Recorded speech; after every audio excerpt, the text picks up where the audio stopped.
जय माता दी दोस्तों। श्री जगदम्बिकाय नमः। ओम ऐं ह्रीं क्लीं चामुंडाय विच्छेद।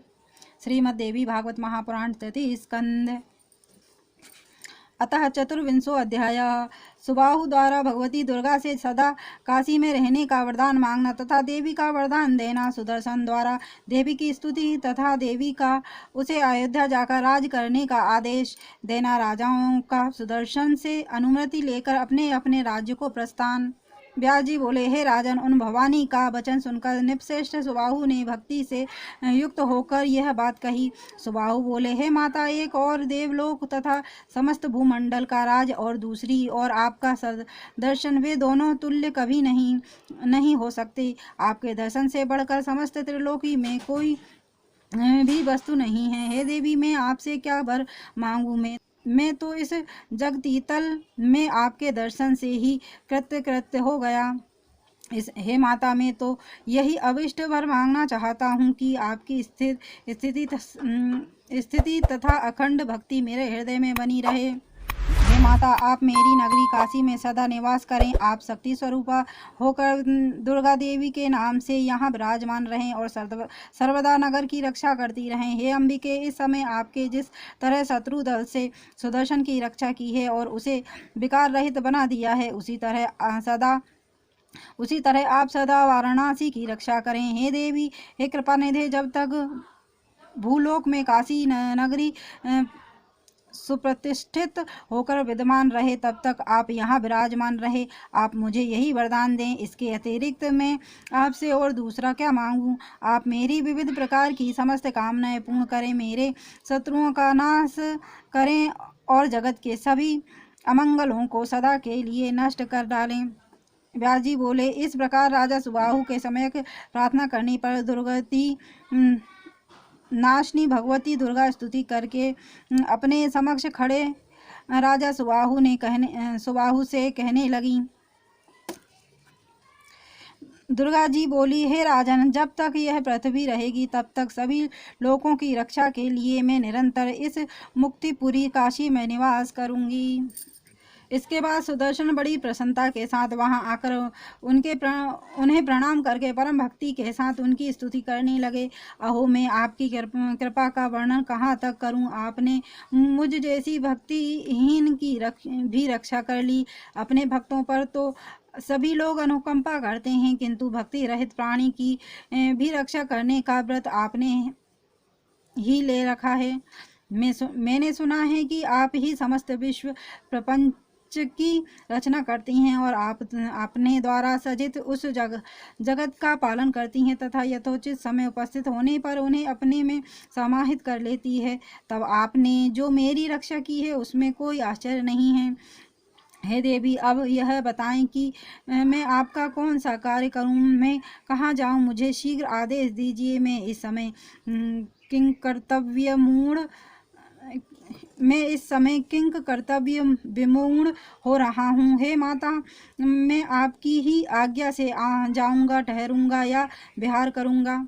व्यास जी बोले, ऐसा कहते हुए उस सुदर्शन से भगवती ने दया पूर्वक कहा, हे महाभाग, अब तुम अयोध्या जाओ और अपने कुल की मर्यादा के अनुसार राज्य करो।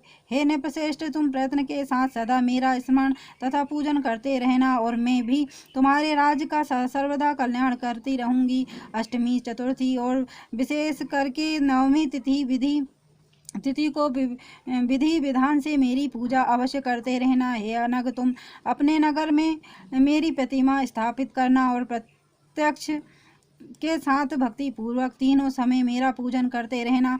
शरत काल में सर्वदा नवरात्र विधान के अनुसार भक्ति भाव से युक्त होकर मेरी महापूजा करनी चाहिए।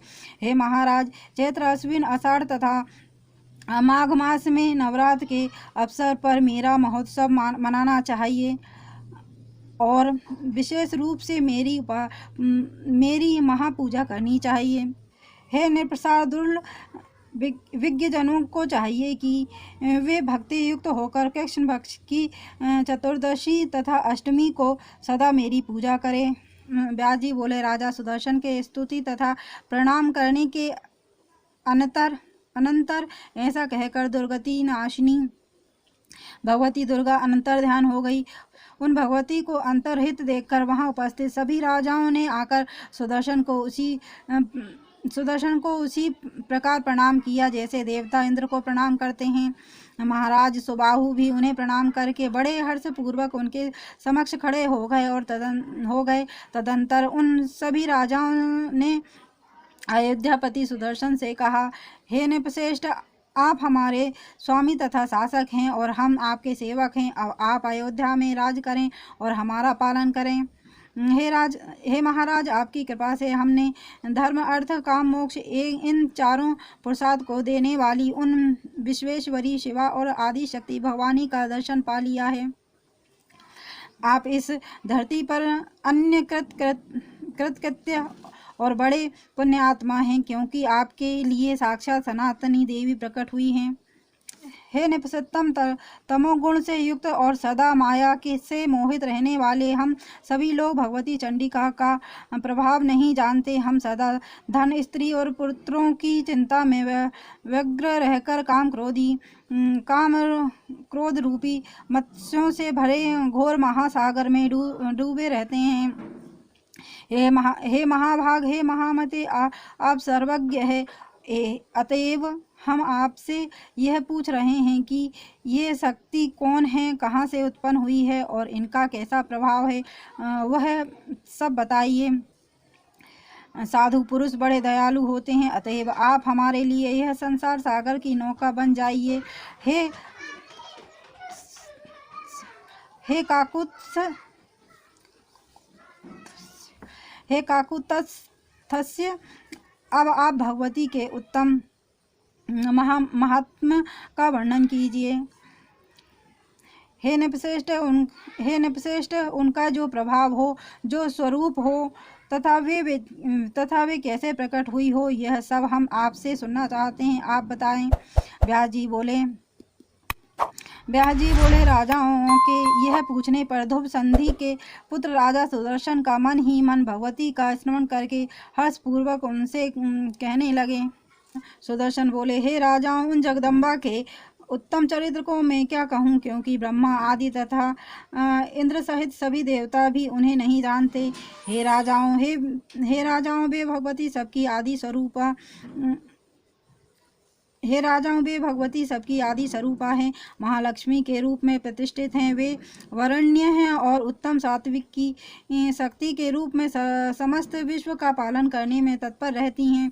वे अपने रजोगुणी स्वरूप से सृष्टि करती, सत्वगुणी स्वरूप से पालन करती है और तमोगुणी स्वरूप से इनका संहार करती है। इस प्रकार वे त्रिगुणात्मिक का कही गई है। परम शक्ति स्वरूपा निर्गुणा भगवती समस्त कामनाएं पूर्ण कर देती है। हे श्रेष्ठ राजाओं, वे ब्रह्मा आदि सभी देवताओं की भी आदि कारण हैं। हे राजाओं, योगी लोग भी निर्गुणा भगवती को जानने में सर्वदा असमर्थ हैं। अतः बुद्धिमानों को चाहिए कि सरलता पूर्वक सेवनीय सगुणा भगवती की निरंतर आराधना करें।